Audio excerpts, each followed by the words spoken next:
we're starting.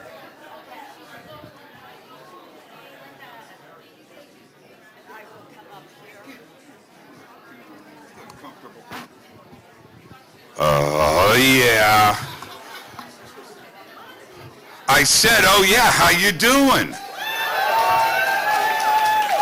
Okay, you know, you do that low because you want my next response. Come on. How you doing? Wow, wow, wow. I'm your host, Jimmy Church. Yes, 2024 Conscious Life Expo. And mate, we're only halfway through the day. We're only halfway through the weekend. Are you guys having an amazing time so far? Seriously, right? It's the best conference in the world. It's the best conference in the world. All right, so I got to do a little house cleaning here at the start. As you can see, Ancient Aliens is here tonight taping. Are you guys cool with that? I said, Ancient Aliens is here tonight. Right? All right, so at the end of, this is the house cleaning part, then I'll talk about Linda and bring her up here. Well, let's get straight to it. In that, towards the end of the presentation, we're also going to do a Q&A with Linda. Are you guys cool with that? We're going to have a microphone in the back of the room that'll be there. I'm going to say this for Linda because she will forget. She's going to be busy, but I'm going to say this. We want your questions. We don't want your stories. Now, yeah. So you guys understand what Q&A means, question and answer. Ask Linda a question. I don't want to hear your 20-minute story about Zeta Reticuli. Are we cool with that? Are we cool? All right, let's get this thing started. You guys ready? Come on, come on. Are you ready? I'm so excited. All right. First thing, and I'm not joking about this, on the count of three, everybody say happy birthday to Linda Moulton Howe. 1, 2, 3. Happy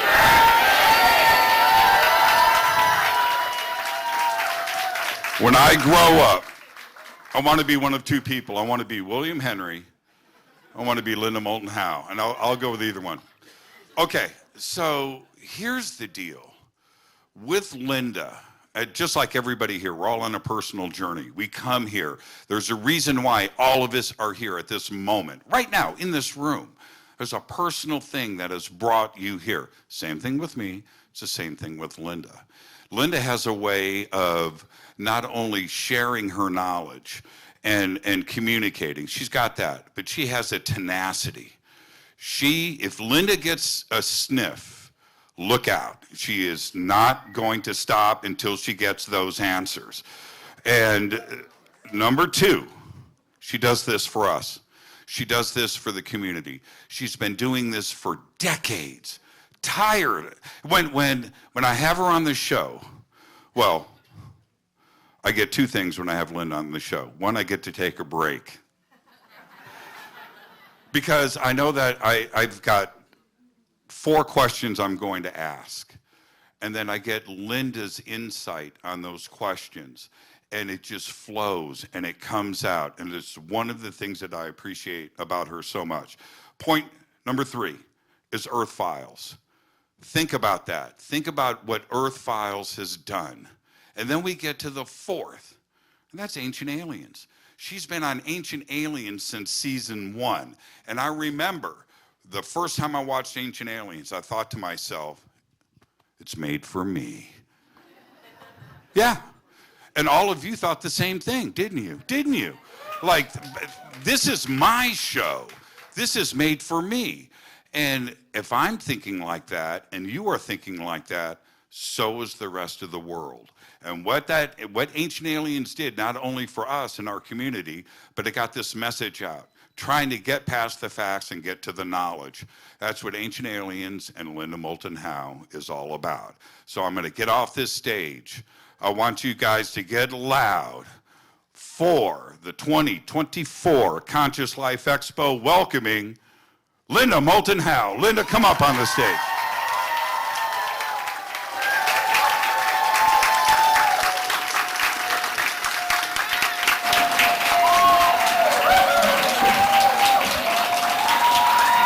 you so much. Thank you so much. It helps the 18-hour days keep going, because that's what it does take.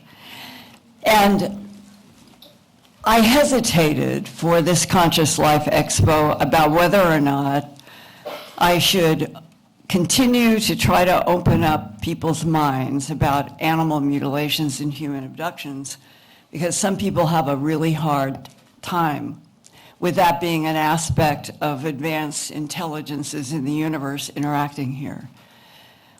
But what I've come to realize is that from 1979, September, it's 44, 45 years ago, that I'm one of the few voices that kept trying to understand and report about something that is difficult and complex, and it may be that it is a key insight to one of the challenges of understanding why other intelligences from someplace else in the universe use our planet. And if I don't report this, who will? That's what I have come to understand. And so I'm not doing this with the idea of anything having to do with gore. It's the opposite. I can still remember the very first mutilated animal that I went with a crew when I was working on A Strange Harvest back in the fall of '79. And when you're around these bodies and there is no blood and there are no tracks anywhere around the bodies, and it's dusty, how does a 1,700-pound animal end up lying on dust and there's no track? And then you go to the eyewitness accounts and the cartoons in newspapers that used to flourish in the 70s of beams. So many ranchers have reported to me how they have seen a beam come right down after midnight, 2 o'clock in the morning, right into a pasture, and they admit it. I was too afraid to go out. And in the morning, where they saw the beam, is a mutilated animal, and they are totally pristine. There's no blood, there are no tracks, and it is evidentiary. You start with the evidence that everybody was seeing in the 50s onward, and yet it was a big secret. I also thought, because I've just celebrated my 82nd revolution around the sun,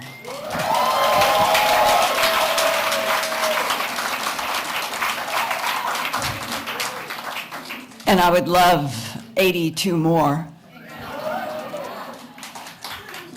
that I'd give you a little bit more background about me than I usually do.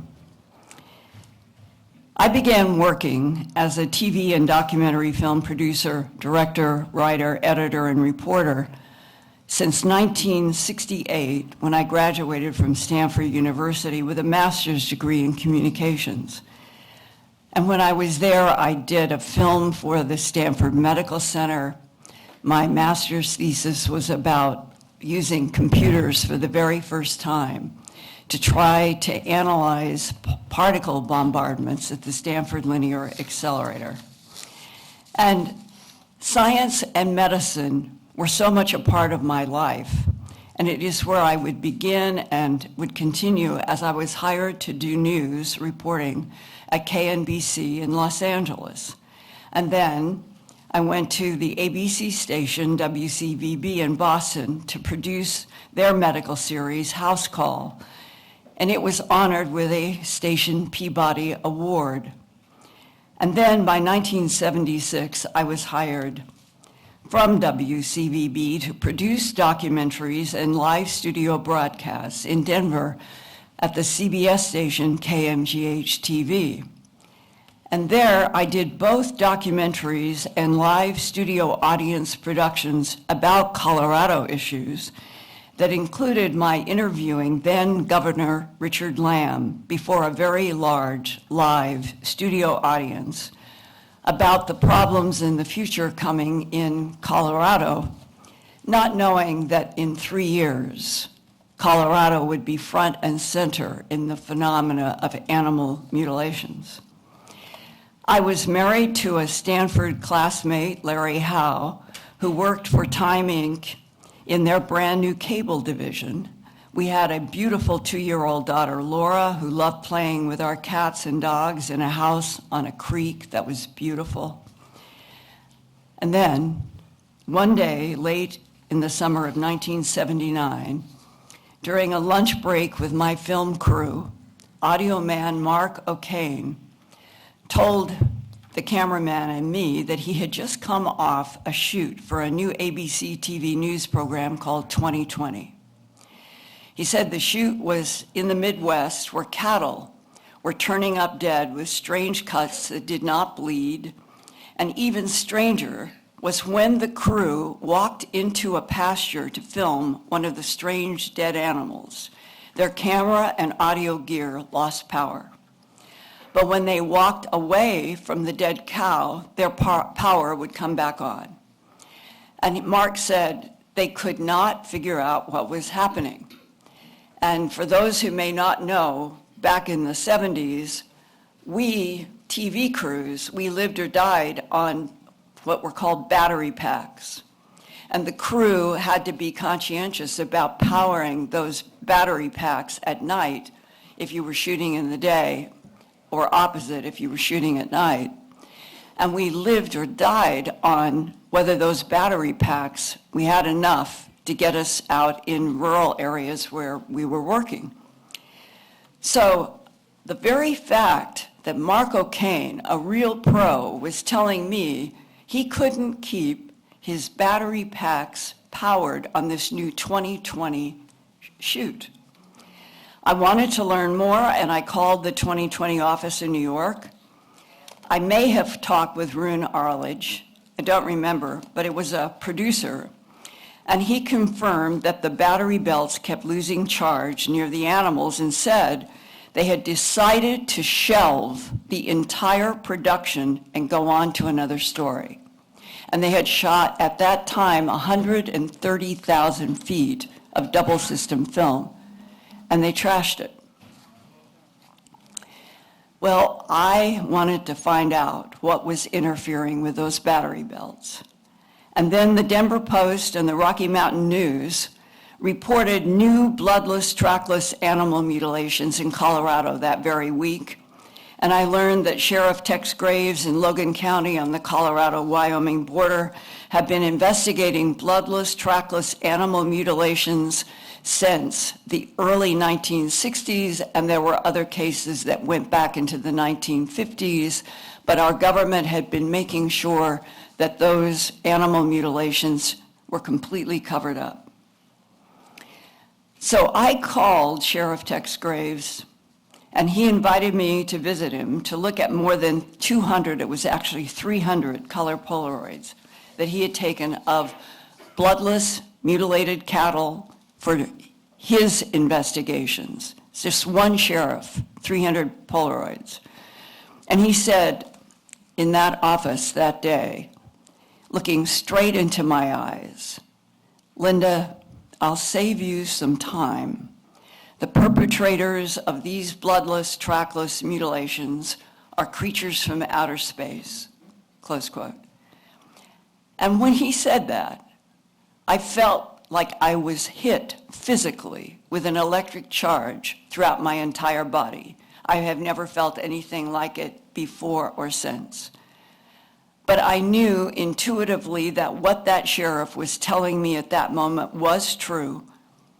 But little did I know then that 45 years later in 2024, I would still be trying to understand exactly which non-humans are the mutilators and why. And that word, mutilation, was used by law enforcement since at least the 1950s because the circular, oval, and square patterns of hide excised from animal to animal were always similar.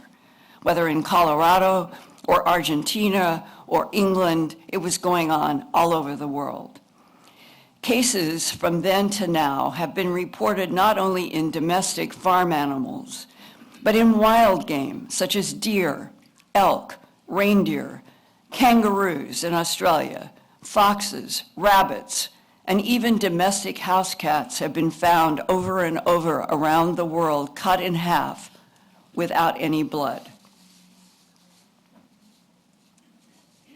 By September 1967, this was one of the headlines that reached international news. Quote, "Dead horse riddle sparks UFO buffs," close quote. And this was the front page of the Pueblo Chieftain in Pueblo, Colorado on October 7th, 1967. The mystery was how could the horse have bizarre, neatly excised flesh from her body, but no blood anywhere, and no tracks around her, not even her own tracks. The location was the San Luis Valley near Alamosa in southern Colorado. Ranchers Nellie and Burl Lewis and Nellie's brother, Harry King, worked a ranch where Nellie's favorite horse was a 3-year-old Appaloosa mare named Lady. Harry had last seen Lady only 2 days before, alive and healthy. And it was Harry who found Lady on September 9th, 1967, lying on her left side with her neck and head stripped of all flesh down to bone. The exposed skeleton was so white and clean that it looked like the bones had been lying in the sun for days. The bones don't show as white in this photograph because this photograph was taken 3 weeks after Lady was first found. They left her there. Strange and eerie, the rest of the horse's body looked perfectly untouched. And Harry said, quote, "That neck was cut so smooth it could not have been done, even with a sharp hunting knife," close quote.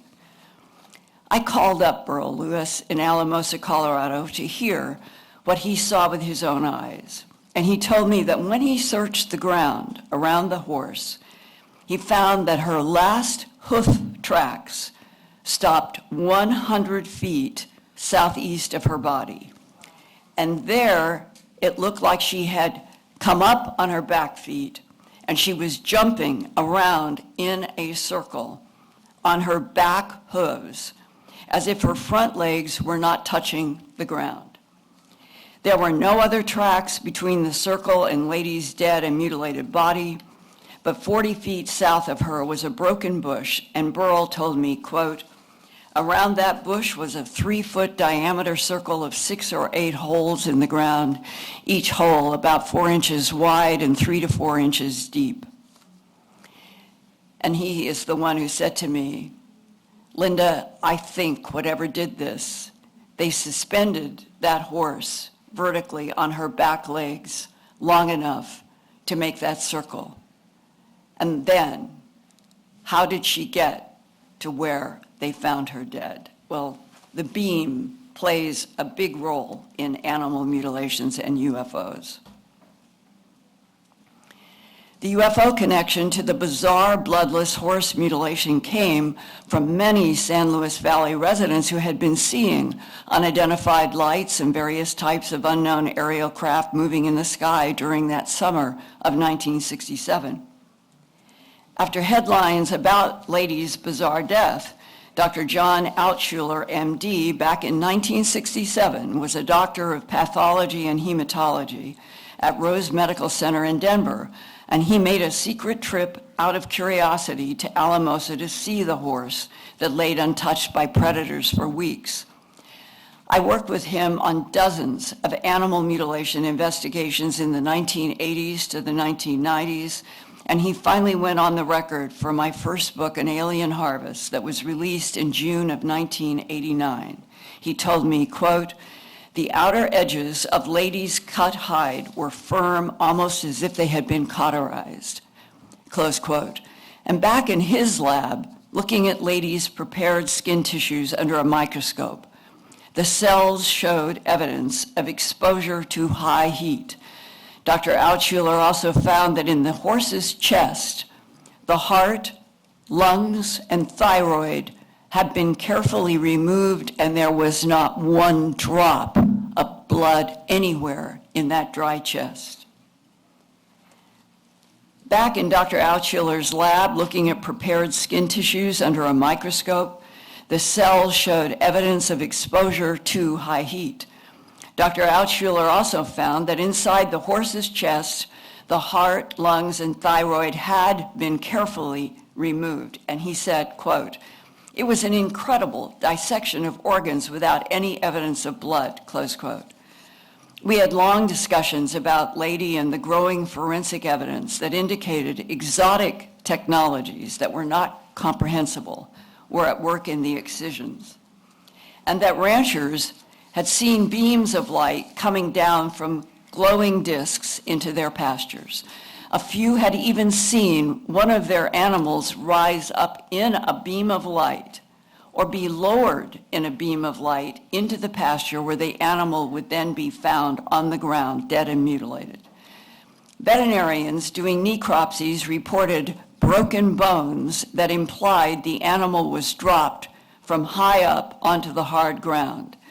But none of those eyewitnesses would go on camera for fear of ridicule by their fellow humans. 7 years after Lady made worldwide news, so many animal mutilations have been reported all over North America that on September 30th, 1974, Newsweek magazine carried a story about the bloodless mutilation phenomena, including, quote, "A few residents report sighting strange creatures resembling bears and gorillas, and at least one farmer claims that a shiny UFO landed in a field where a slaughtered animal was later found," close quote. And that connection between Sasquatch and the animal mutilations has always been there very strangely.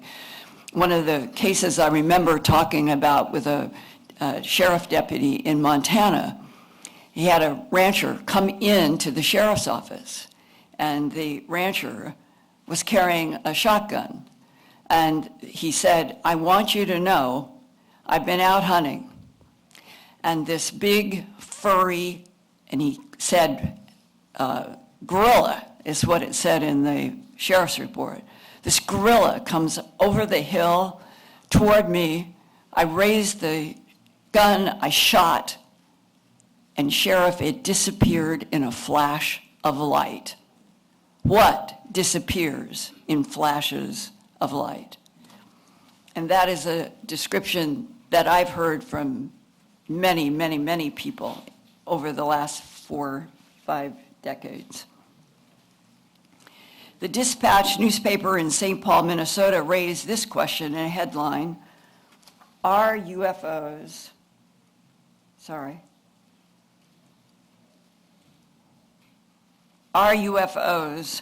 zapping cows?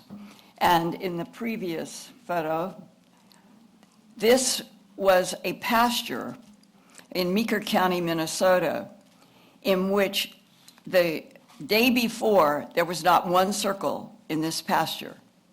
And a pilot flying over the next day knew that these were all new circles, and the mutilated animal was in one of these many circles. No one has ever understood what this was about.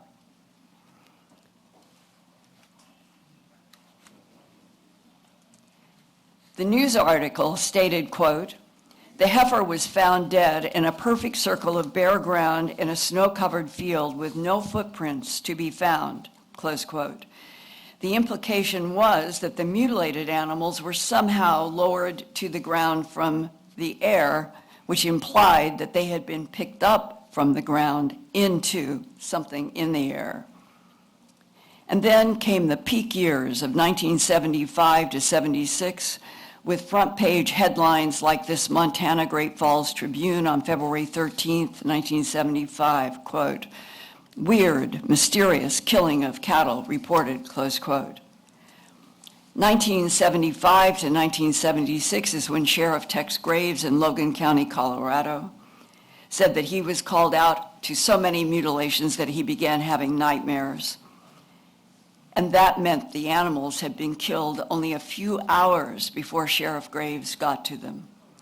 The same pattern of excisions year after year, animal after animal, an ear, eye, tongue, jaw flesh, and genitals cleanly excised. The rectums cored out in almost 90% of all the cases. And sometimes with the tail cut cleanly off at the base of the spine like this calf, but no blood and no tracks. On July 6, 1975, the Idaho Statesman in Boise headlined on its front page, "Who or what mutilates cattle?" These front page images were mysterious lights photographed in time lapse above pastures where mutilated animals were found. And I had a discussion about that question with retired Logan County Sheriff Tex Graves in September of 1979, when I began for the first time my own TV production, the documentary A Strange Harvest, about these bloodless, trackless mutilations. The red pointer is Logan County, Colorado. Sheriff Tex Graves told me that in 74 to 76, he would get as many as 3 calls a day to investigate freshly mutilated cattle that were still warm to touch, dead only a few hours, no blood, no tracks. And that meant that many of the cases were being mutilated in the daytime hours as well as night. I looked at all his nearly 300 Polaroid photographs of dozens of mutilation cases that he had personally investigated and photographed and that haunted him. And this steer was found on the Coax Ranch in Logan County, Colorado on September 8th, 1975. Sheriff Graves showed me several Polaroid photographs he took of this same mutilation because, as he said, quote, "Something was able to hold this steer paralyzed on the dry pasture ground while its left ear, genitals, rectum, and tail were bloodlessly excised. There were no struggle marks anywhere on the ground, anywhere around the animal, and that means even its legs never moved. But it dug an 8-inch deep hole with its head, so that must have been the only part of the steer's body that was not paralyzed. Can you imagine the pain that steer felt?" the sheriff asked me. "And what can do that? And why?" Close quote, Sheriff Graves. The cruelty or alien experimentation made me angry and nervous about the true intent of the non-human intelligences behind the worldwide animal mutilations. And then there were people in the human abduction syndrome who say the mutilations are linked to a survival problem, and that if we humans understood the bigger picture, we might even have some compassion for those doing the mutilations.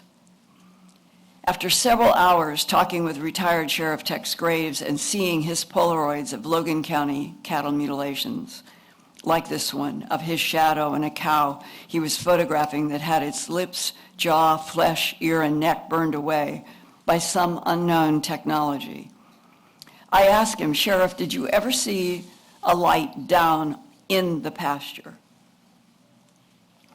He said, "No, but I sure tried to track them in the sky. We flew up there after Big Mama is what the locals called it, the big white light that came almost every night for a while, and we could see little lights leave the UFO and then return. And no matter how we tried, we could never get closer than 5 miles to the big white light, like it tracked us too, keeping its distance." And then I asked, "Well, did you ever come to any personal opinions about what it could be?" He inhaled his cigarette and said, quote, "One night a deputy and me was out late, and we had been at Mutilations that day, and those lights were in the sky. And I asked the deputy, 'How many of them do you think are coming here to do this?' And the deputy looked over at me sideways. He was driving, and he knew exactly what I meant. And then Tex said to me, Linda, the perpetrators are creatures from outer space.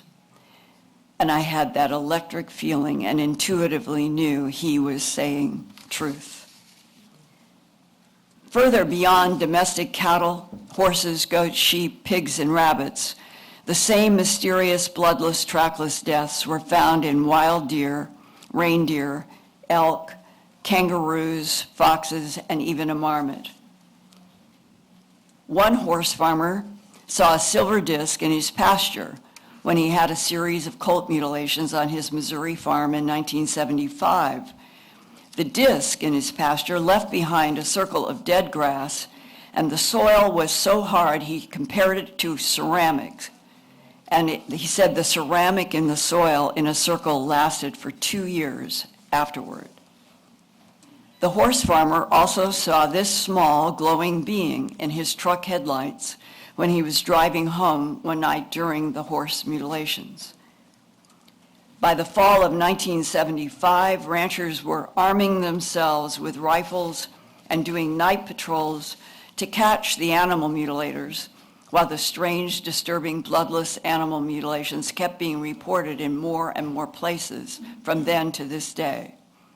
11 states in the fall of 1975 suffered the same phenomena at the same time: Colorado, Utah, New Mexico, Wyoming, Montana, Idaho, Texas, Oklahoma, Kansas, Nebraska, and Minnesota, all experiencing animal mutilations in the fall of 1975. But you would never, ever have seen any of the cases on the 6 o'clock news. And all of this that I have just shared with you, going all the way back to the 50s, it took decades for there ever to be any acknowledgement by anything in public news. In the Eber and Apache Sitgrave National Forest of Arizona, a timber logger named Travis Walton made world news after November 5th of 1975 when he disappeared for 5 days from his forest work, and upon returning to his family, he reported that he was hit by a white beam of light from a diamond-shaped UFO operated by blonde-haired humanoids. Eventually, his story was made into a Hollywood feature called Fire in the Sky.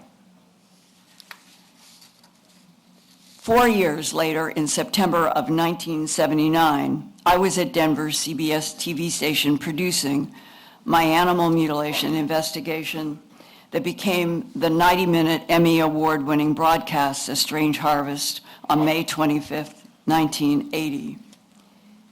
As the years have evolved from the 1960s to now, with UFOs linked to bloodless animal mutilations reported in every province in Canada and every state in the United States,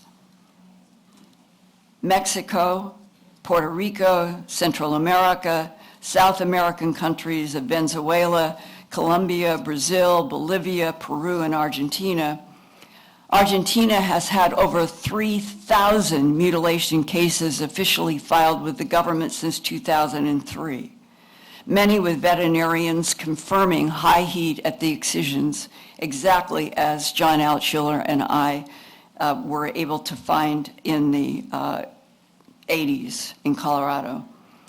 Other mutilation regions are the Canary Islands off the northwestern coast of Africa, European countries such as England and Norway, several in Australia and Japan.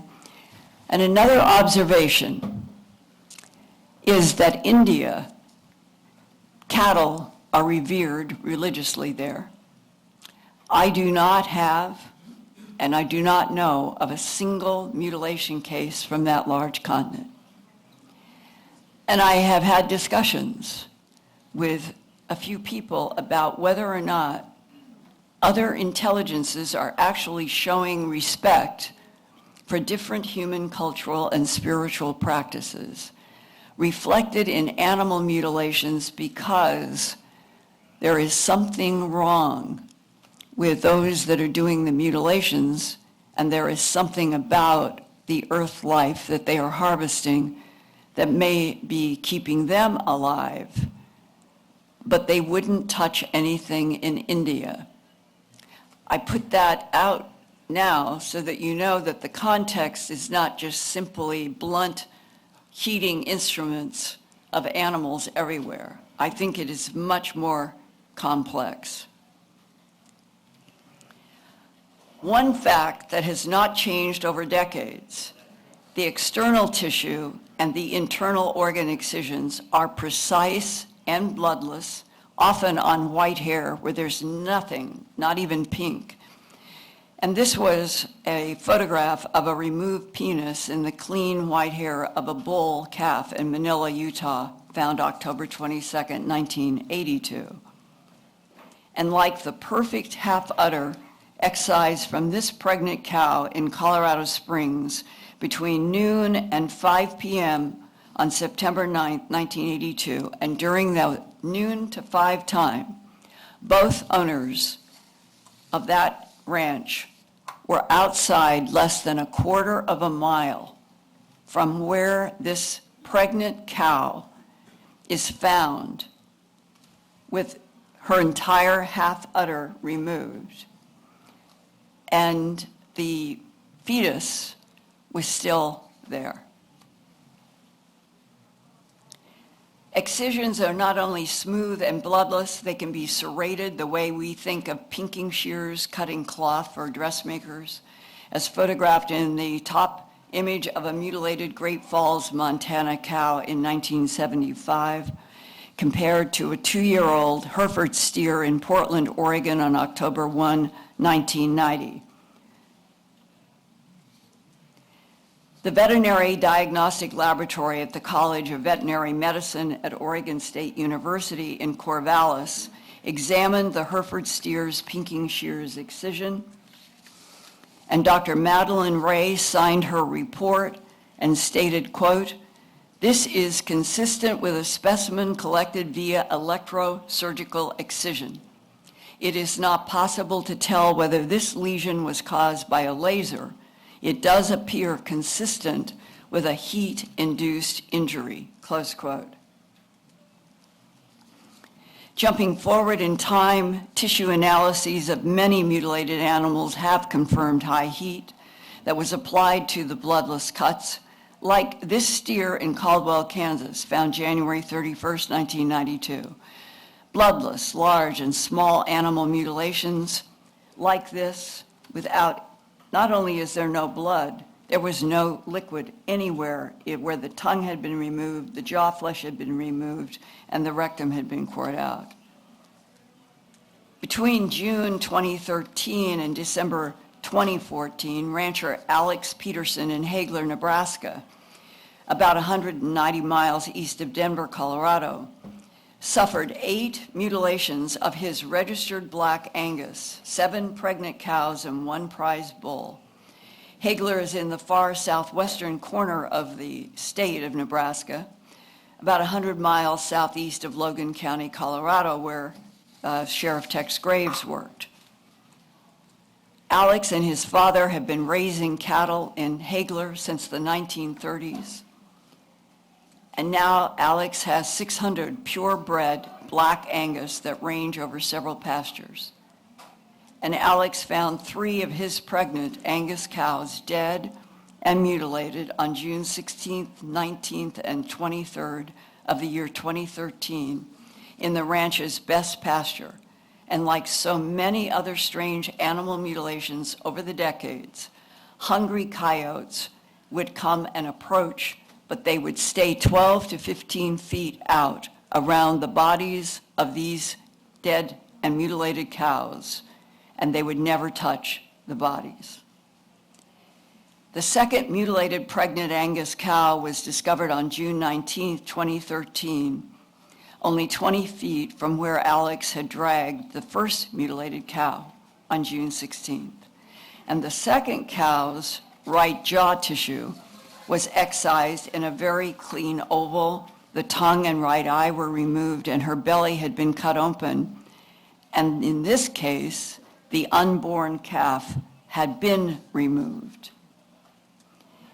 Alex Peterson's fourth mutilation was found August 1st, 2013, and no one could believe what they were looking at.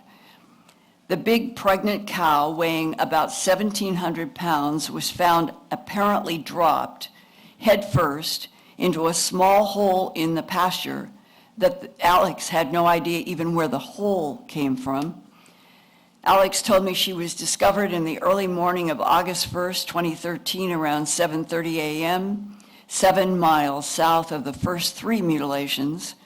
And Alex said, quote, "She was so fresh, maybe only 2 hours since she was killed. How could she end up with her nose down that small hole unless something dropped her straight down, nose first, from above?"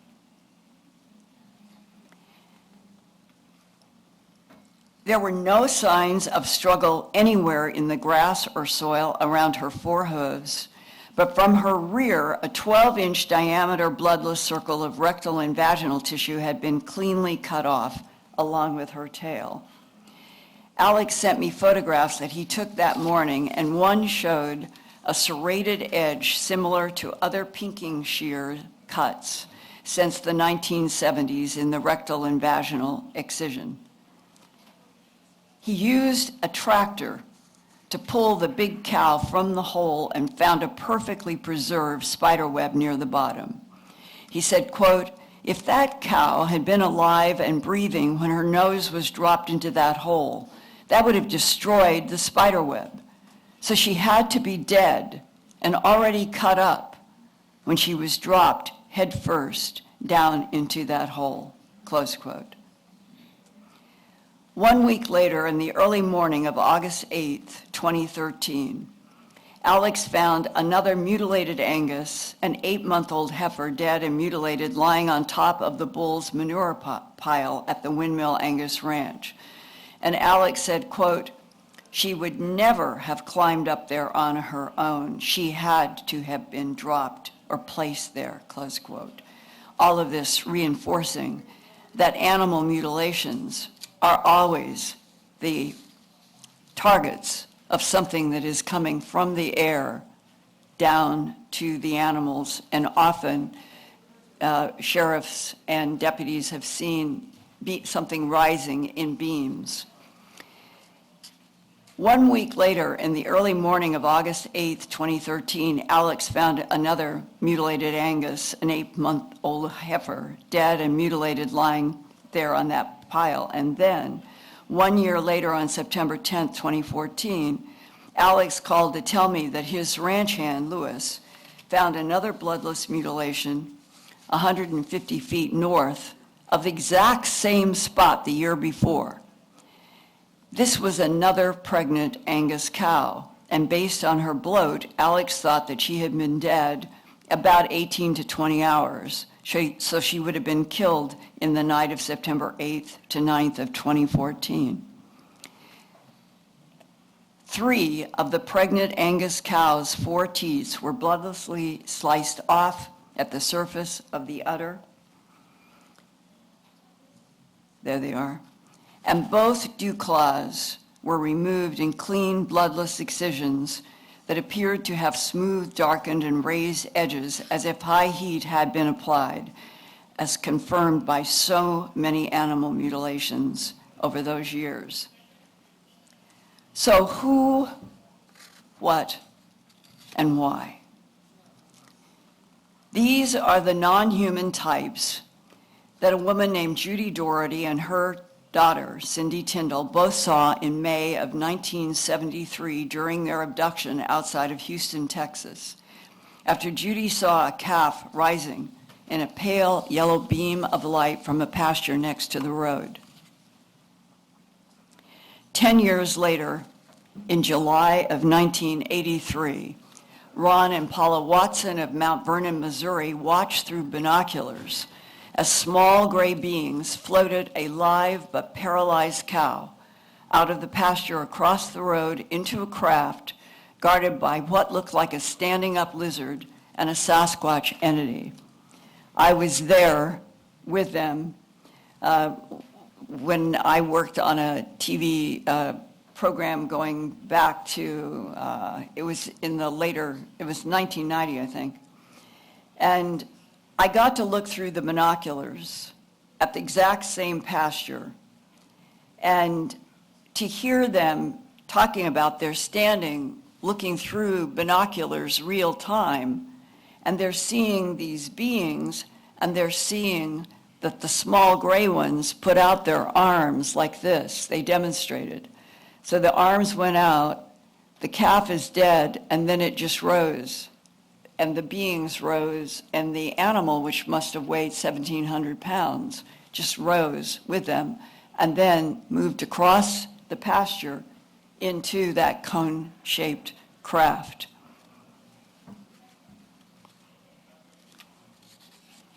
"12 years after that, in the summer of 1995, in Orlando, Florida, 2 eyewitnesses watched a cow lifted in a light beam that emanated from a disc-shaped aerial craft that was flashing red, green, and white lights.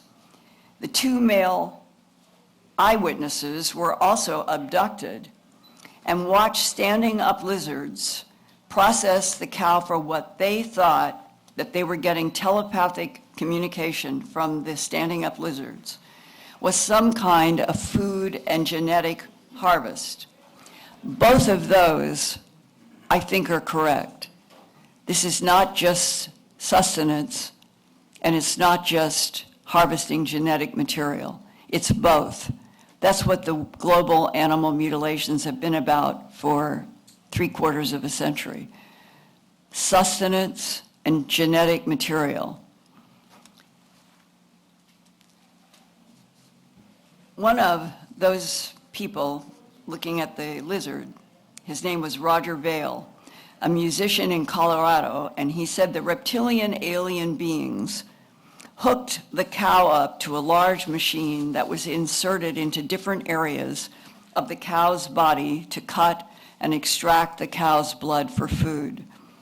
Roger said when he asked the reptilians what they did with the animals after taking blood and tissues, he received a, quote, telepathic flash of the light beam that was coming down and taking the animal back down and dropping them from several feet above the ground, close quote. 17 years after that, on November 15th, 2012, 2 brothers were abducted by this blonde, blue-eyed being from their farm in Gadsden, Alabama, where they had lost 6 of their cows to eerie, bloodless mutilations back in the early 1990s. One of the brothers said, quote, "This was like a Swedish person with blonde hair, blue eyes, a blonde extraterrestrial, but it was about 7 to 8 feet tall. And it took me and my brother in November 15th of 2012, close quote. During that November 2012 abduction in Gadsden, Alabama, the blonde being telepathically showed the brothers images in their minds of what happened to the 6 mutilated cows in 1993. These gray-skinned entities, the blonde humanoids explained, these were androids, that they were both biological and artificial intelligence, genetically created by a faction of blonde humanoids who have been, quote, this is from the men there at where all of this took place, quote, working against humanity, close quote. But this blonde alien implied that he was with a different group of blonde extraterrestrials that are trying to help humans. This concept of tall blonde beings warring with each other over what is allowed to do with life and humans has come up repeatedly in some of the abduction cases that I have investigated and reported about in my 3rd book, Glimpses of Other Realities, Volume 2, High Strangeness, and in several of my earthfiles.com reports.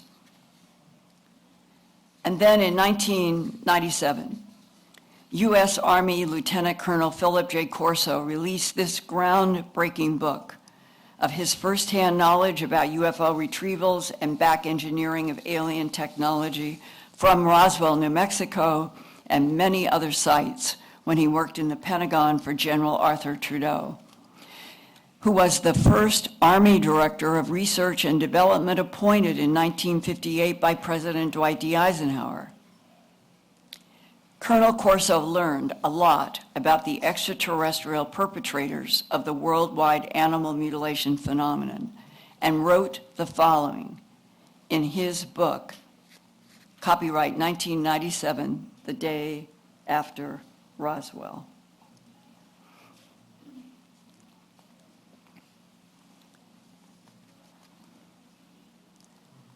Quote, although the first public reports of cattle mutilations surfaced for them in the Pentagon around 1967 in Colorado, at the White House, we were reading about the mutilation stories that had been kept out of the press as far back as the middle 1950s, especially in the area around Colorado.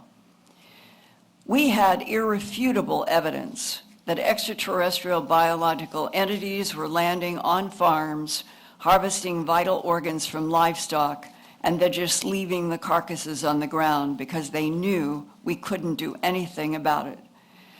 Our intelligence working group believed that the cattle mutilations were the results of interventions by extraterrestrials who were harvesting specific organs or for experimentation. In many cases, the eyes or throats were removed in a type of surgery in which the demarcation line was almost microscopically thin and the surrounding tissue showed that the incision had superheated before it cooled. We had no medical instruments that even remotely approached what the aliens could do. It was as though some device had simply excised the organs with techniques that even went beyond our own surgical precision. Forensic examination showed no evidence of collateral trauma or even inflammation. Therefore, the experts believe the cuts to extract the tissue were made so quickly and wounds were sealed so fast that the surrounding tissue never was destroyed. And this meant that whoever was operating on these animals did so in a matter of minutes. And we still don't know for certain where all the decades of harvested tissue, blood, sperm, and eggs from Earth life, including humans, have gone or why. Now, I tried to make this as compressed as I possibly could with this thought, as I said in the beginning.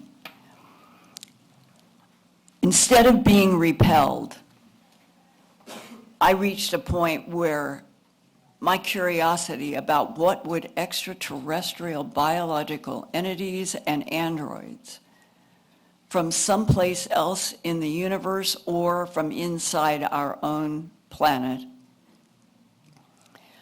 why would there be from the 1950s, and it still goes on today, there were no cases reported as animal mutilations without blood before the mid-50s, but maybe it was going on in a different fashion. But any way you cut it, we're talking about hard evidentiary material of at least one facet of why certain alien intelligences are focused on our planet.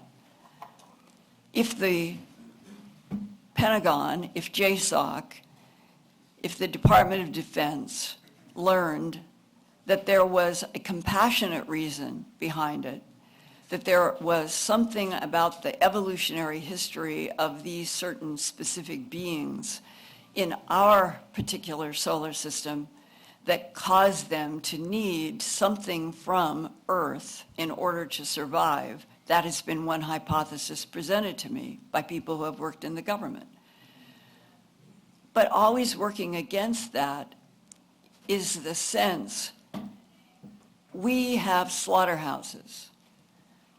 humans eat meat all over the planet. Couldn't there have been an agreement, as has been suggested to me, that one of the Eisenhower meetings was about making some kind of a trade deal or authorization about what would eventually be mutilations and abductions? If it is medical, if it has to do with survival, why couldn't that be presented and could have been perhaps a natural way to introduce the world to other life forms that need help and have been here? I'm only presenting these as ideas that I remember talking about at some length with sheriffs and deputies, and later on it would be people who had jobs in a variety of complicated places in Washington, D.C. And I remember in one particular meeting where the man was trying to give me a scope of how big all this is. And eventually, I would hear the same thing in a meeting that was arranged for me in December of 1999 by a man who worked at the World Bank, had met me at a conference in San Francisco, had kept up in touch, was interested in abductions, mutilations, and anything that was new. And that in the end of 1999, I had gotten a call from him, the World Bank man, saying, I have a colleague who is retiring from the Defense Intelligence Agency. He has worked there for a long time, and he's asked me if you would agree to meet with him through me. He would like to share some information. And that led to what I still think of as probably the most profound 7 hours that I have spent on Earth with another human being talking about extraterrestrials. And in that 7 hours, probably the best legacy that he gave me that I'm going to share with you, because this is how complicated all this is. His first questions in an Aristotelian Q&A was, Linda, do you know what the circumference of the Earth is? And I think it's 25,000 miles. Do you know what the distance is through the Earth? And I said, I think it's 8,000 miles. He said, do you have any sense, have you ever had any education about if you keep going down from the surface, what will you meet? What will you reach? Do you know anything about the interior in the top several miles? And I said, no, I don't. And he said, well, that is where we have 3 different extraterrestrial groups that are based on this planet. And some choose to live inside of the planet where there are these huge caverns. One place has something like a mountain the size of Mount Everest in one of the huge caverns in the Earth. And he said, this is an area where some of the ETs like to go there, others like to go under the basins of the oceans and the seas, and others like to be inside of the mountains. And he said, the timeline that I have been studying for the last 23 years for the Defense Intelligence Agency is that there are 3 extraterrestrial groups that are in conflict with each other. One are the blonde humanoids. But there are many species of the blonde humanoids. And some seem to be supportive of humans and others do not. But you could not tell a Nordic ET from a Scandinavian in Norway or Finland. And he said, and that presents a problem for us, meaning the DIA, and understanding what is going on. And he said, we have proof. He used the word proof. We have proof that 278 million years ago, there were 3 competing extraterrestrial civilizations, and they were fighting each other then, and they have been fighting each other now, but they do it through genetic manipulation. So the question was, well, besides the blondes, who else? And he said, a type of gray and reptilians. So he painted a story in great detail about the fact that this planet has been home base to extraterrestrials who choose different places in the planet, on the planet, in our moon, out to Ganymede. Ganymede is supposed to be a very inhabited place in the solar system. And when I said, or he went and said 278 million years ago, they had a big conflict. And he said that it was the DIA's analysis and suspicion that the asteroid that took out the dinosaurs was calculated, was an actual weaponized event by the Greys wanting to get rid of the reptilians on Earth. And this is the way he was talking to me. And part of me was incredulous, but today, as I stand here in 2024, that was 1999, I have had so many other variations along the same theme that I really do think he was describing the truth and the complexity of the situation that we're in. And if the tall whites, which were never discussed in that meeting, if the tall whites that literally can be 10 to 12 feet high, which would stick out in any place on the earth to humans, if they have a vested interest in Homo sapien, why? And if they have a vested interest in Homo sapien, are they collaborative with the other 3 extraterrestrial civilizations? Do they condone the harvesting of sperm, eggs, tissues, and chemistries from animals around the world? Or are they in conflict? I don't know a single person that I've asked that question to yet has given me any kind of an answer. So I stand before you today with a tremendous amount of data without having proof of the big picture. And that is in so many aspects of other types of whistleblowers that I know in aerospace. It's always the same issue. The tall whites, most seem to agree they have a vested interest in helping us. Why?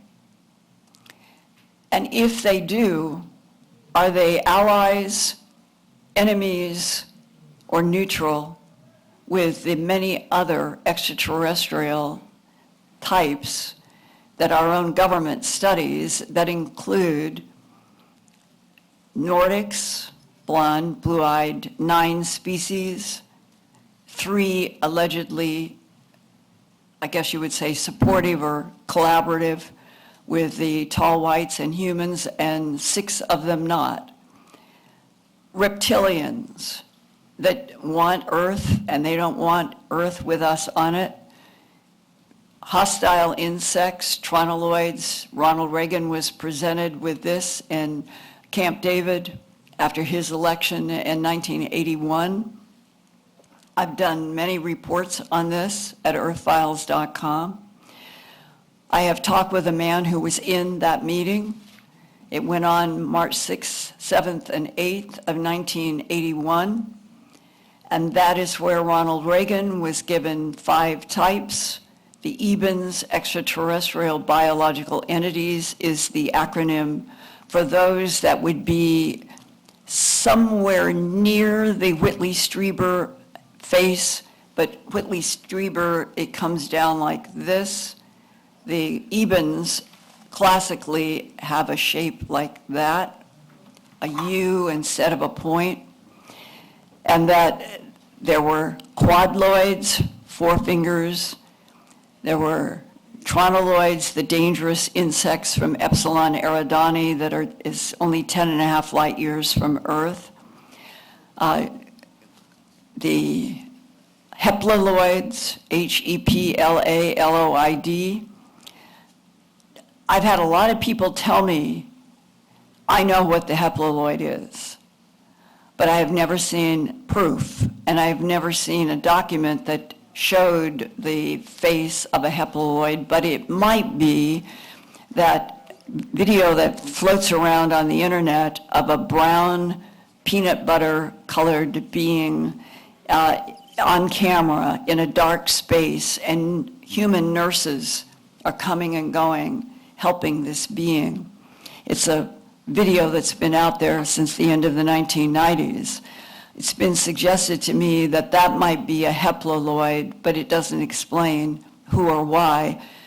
And that when Ronald Reagan was presented with the 5 types, they explained to him that the CIA, NSA, DIA, all of them, were trying to get a bearing and what to do about these insects from Epsilon Eridani.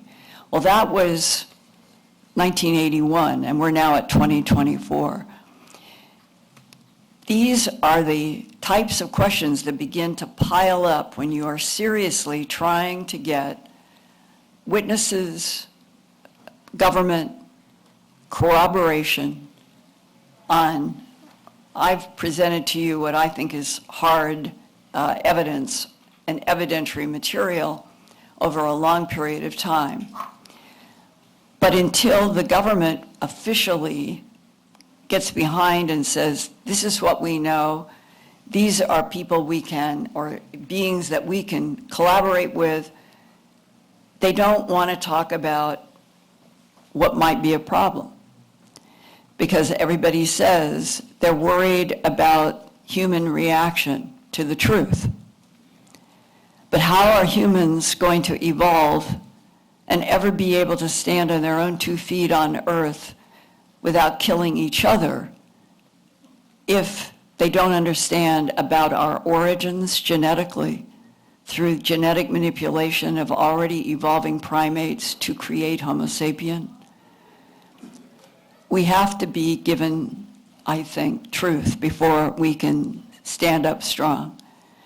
And that is why I've chosen to give you this difficult presentation today, knowing that it would be wonderful if everything were love and light.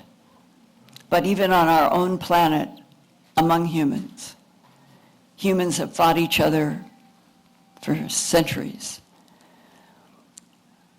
Is there a key to what we are?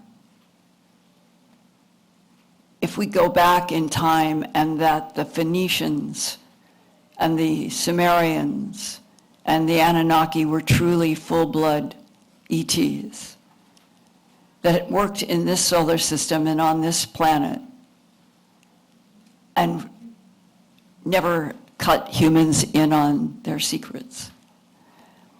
How ironic that finally in 2024 going forward, we may finally be introduced to our makers who are extraterrestrial, who come from other parts of the Milky Way galaxy and beyond, but that our government has been interacting with them as beings from other solar systems for at least the last 20-some years.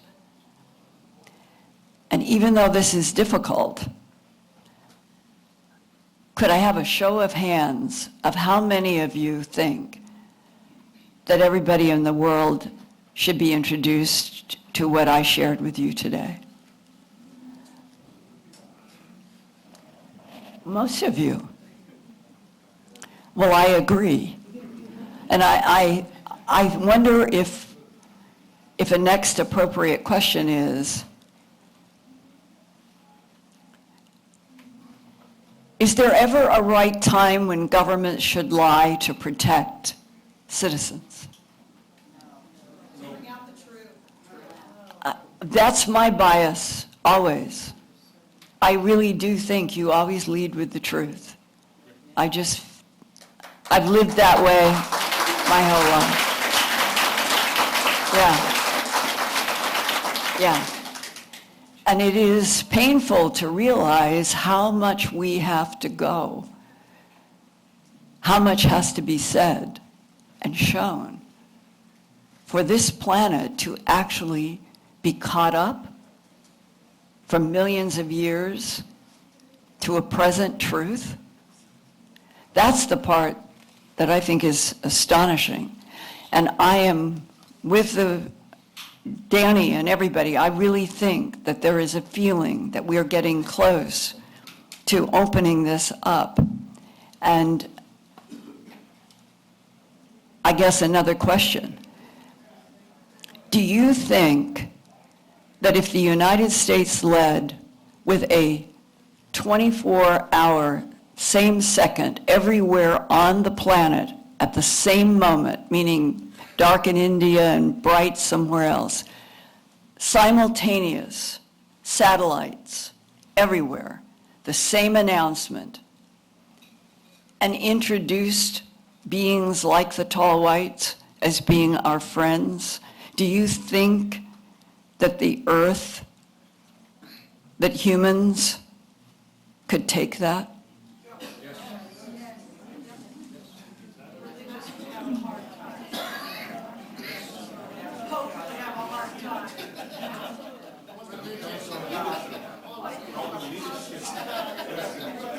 Yeah, he's saying it comes back to what would be or is the quality of the leadership right now that is trying to get on this bucking horse. And they're doing it in this odd go, stop, go, stop, go, stop, which is probably giving them more control as they go forward.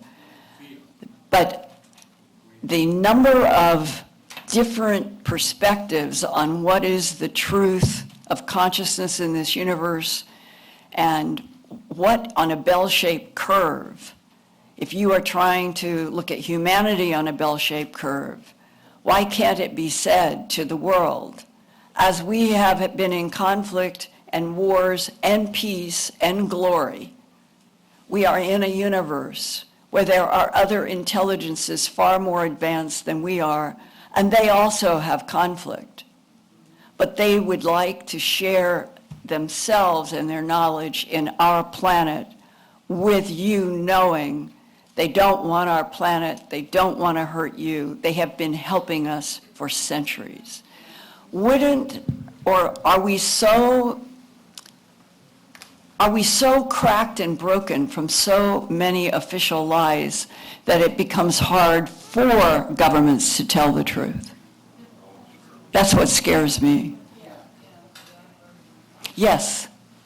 I think the devil's advocate, I totally believe in revealing the truth, because there's so much lying and distortion of truth these days that I wonder if there's always going to be some element in human society that's going to say these aliens are bad and we should kill them, and not be on the side of peace.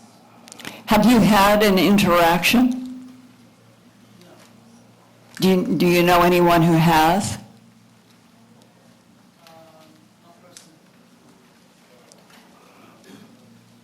And the reason I'm asking is that it seems that's one of the most important ingredients, that the earth will this will be successful because there are so many people who overwhelm the worry that they'll go mad or jump out of windows or all of the things that have been used of why they wouldn't tell the truth. How many of you in here right now think that if there is a global satellite feed, and if they had UFOs in the skies around the planet, would that make it worse or better? Worse, because it would look like a scary movie. Yeah. And this is probably exactly the dialogue that the Pentagon goes through. Linda? Yeah. Linda, we're going to pass the mic, so just 1 second. Okay. So that way we can pick everything up. Serena? Okay, first question's right over there. Who has their hands?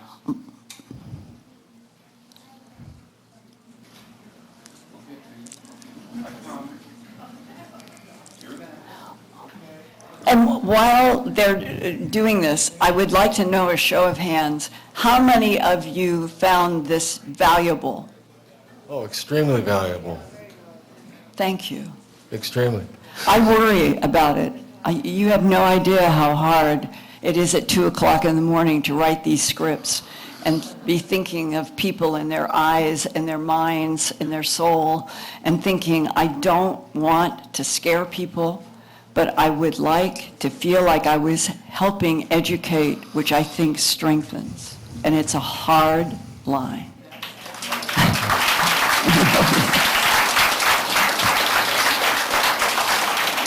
Linda? Yes, sir. I'm a father, I'm a grandfather, and I believe my job is to take care of my family. And thank God my wife and my son and my grandchild and his wife are very conscious of the new movement, this exposure or disclosure. But it has to be done in a way that everyone is included, because whether it is an alien coming into a Senate meeting or walking up to the front door of the White House and shaking hands, something like that has to happen. If we just bluntly just go, okay, here we are. They're here. They're here. I think that there's a segment of our society that will retaliate. And what someone said about, hurting the aliens or hurting that side of our universe. So I think it's time. I think we have to do this. Yeah. And I think that people, if we just blatantly come out and say we're here, I think it's going to be a nightmare. But it's all, what's the old saying? It's all in the presentation. Yeah. You're making the point very, very well that it is a worry of how to do it that would have the Exactly. least pain and the most credibility.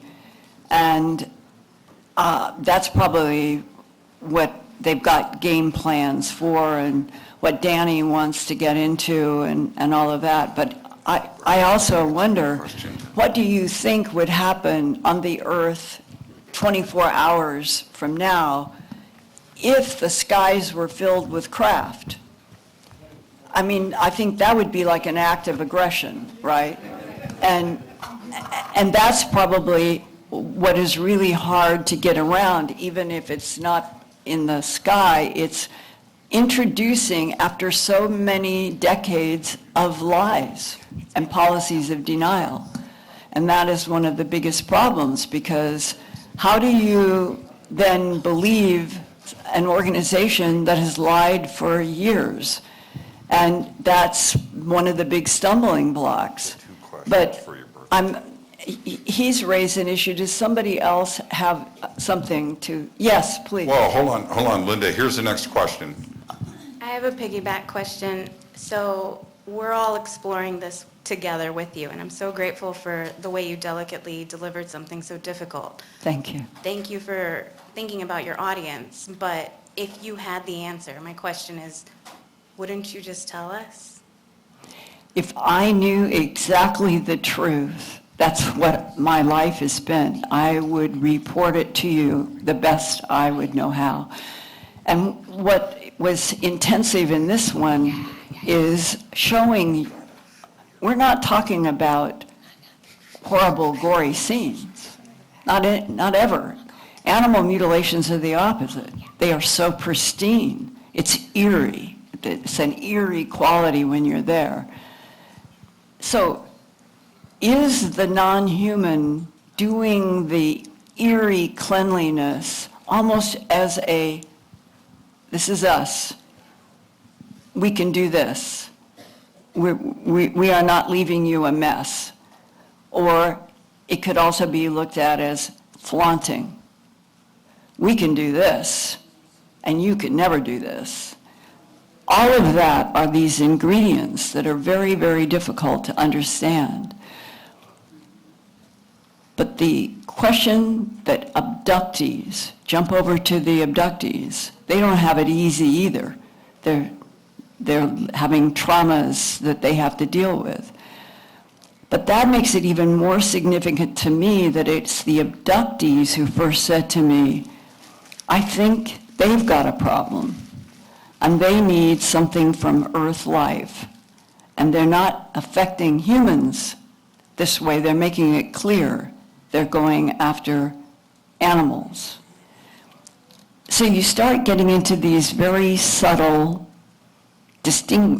kind of distinguishing between one theory and another. The very fact that the non-humans have let a whole lot of ranchers see cows coming up or down in beams, almost as like, this is how we do it. Nobody's hurt, but they're showing. And then the rancher says, but that's my cow, that's my horse, that's my sheep. What right do they have to come here and take my animals? And then I've been in a real discussion about this. Well, why couldn't we have an agreement, a public treaty, where the ranchers of the earth are in an agreement through governments that extraterrestrials can take X number of animals, but the ranchers will be paid? That I've been in public discussions on that score with ranchers, with sheriffs. Why, if it is ETs, then pay for these animals, which in a strange way is a kind of refreshing, meaning that there are humans who are able to go past the line of ETs mutilating animals to, well, they can pay me for that. Question here. Yes, please. Hi, Linda. My name is Romy. The question is, has anybody experienced from had an experience from the good alien, the white, the blonde one? And I can tell you I have, because I've had 2 near-death experience, and I spoke with the universe. I spoke with a lot of entities that are on the planet, and this was why I'm here today. There's good and there's also bad, just like in the human. There's good and bad, but I think more for you to get the answer is to try to interview people who has had experience with the good aliens. There are bad aliens. You're like, now that you got the knowledge of the bad aliens that are corrupting our animals and all over the planet, now start doing the research with the people, the aliens that do good work. And as I'm speaking the truth, because of what I saw, I could see the vision very clearly. And I'm getting a little shaky because I'm going to take you to a quick experience of what I did have an encounter was with the alien came through. I had a lot of problems in my body, breathing problems to a lot of, because of my near death. And the alien came, and I had, when it came, there was more than one who came around me. And when they came around me, the question is, sorry, is that you should, the main thing is that interview more people who had the good experience with the good aliens? Well, for you guys who may not know, I have done 4 books. One is 476 pages. One is 300 and some pages with literally hundreds of documents, images. That's, An Alien Harvest was my first book. It's 476 pages, color, black and white throughout. And then I did Glimpses of Other Realities, Volume 1 and 2 also. So and they go into a tremendous amount, even including the positive.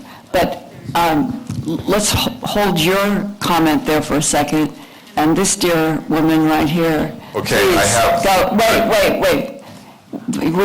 I want her to be able to. Which is fine. Let me bring over the microphone. This will be the last question. I want to thank everybody. This will be the last question. And quickly, Kathleen? Yeah, quickly. Do you think that our government is already involved with one of the factions of these ETs and that they may be trying to leverage, or other ET factions may be trying to outbid that particular faction, and that might be the reason for the delay? It's a good question, and I know that our government is definitely dealing in a collaborative way with 1 or 2 of the Nordics. But I'm going to say the clarification that was given to me by a source that there were at least 9 from different solar systems, that means that they're spread out. It may be that it was one bloodline, that maybe there's 2 or 3, but they're called 9 species of Nordics.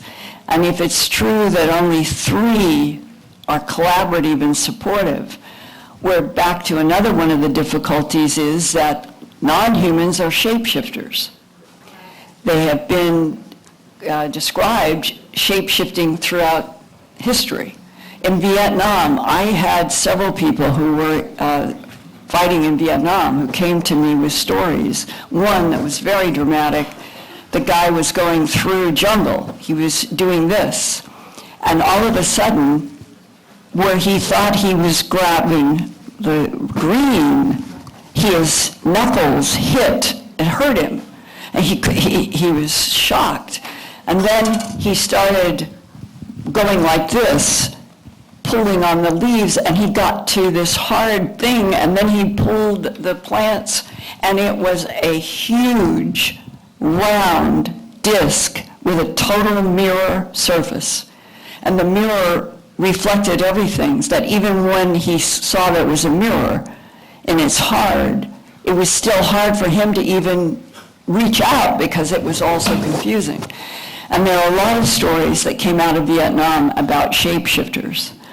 And even though we are sort of in a fast, compressed discussion about what you would feel if this information that I shared today went to the world in collaboration with introducing non-humans of a variety, and that some need help from us, like we need help from them.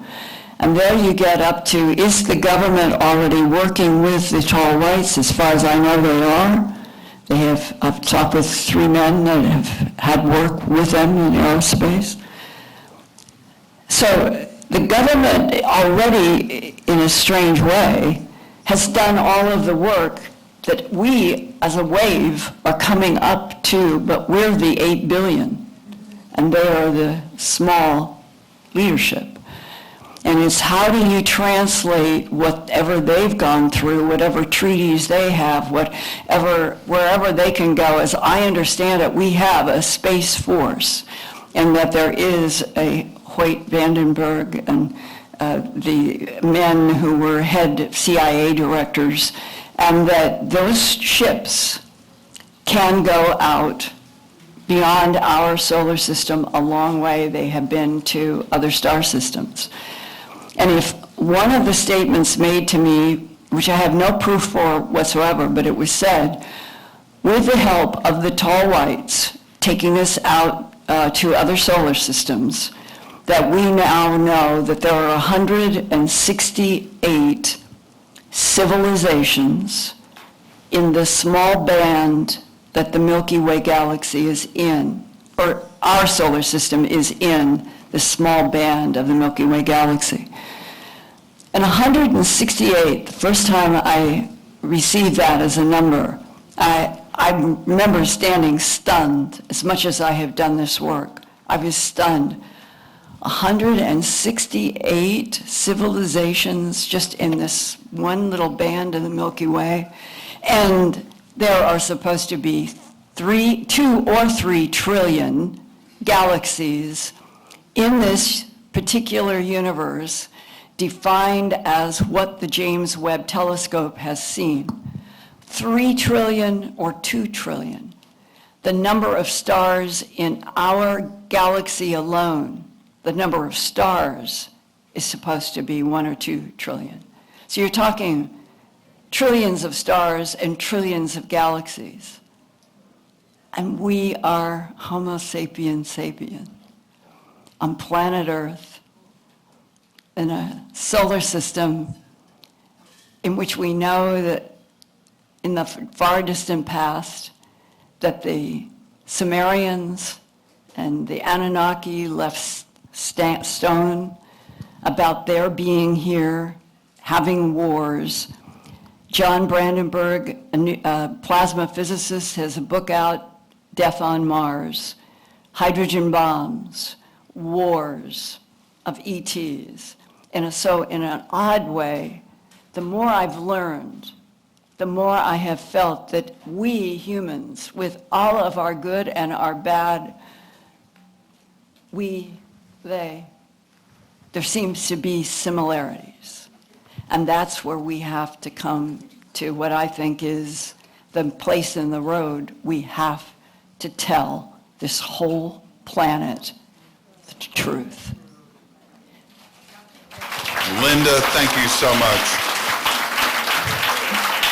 Linda, okay, before everybody, thank Linda right now. Happy birthday, Linda. Thank you so much. Thank you. I love you guys. I love you, fellow human beings. And come check out Linda post-conference too as well, okay? What are you going to be speaking about post-conference? That's all whistleblower. It's fascinating. Monday, I'm doing an intensive with whistleblower information. Thank you. Linda Moulton Howe, 2024 Conscious Life Expo. I'm your host, Jimmy Church. Thank you, everybody. What an amazing presentation. Thank you, Linda.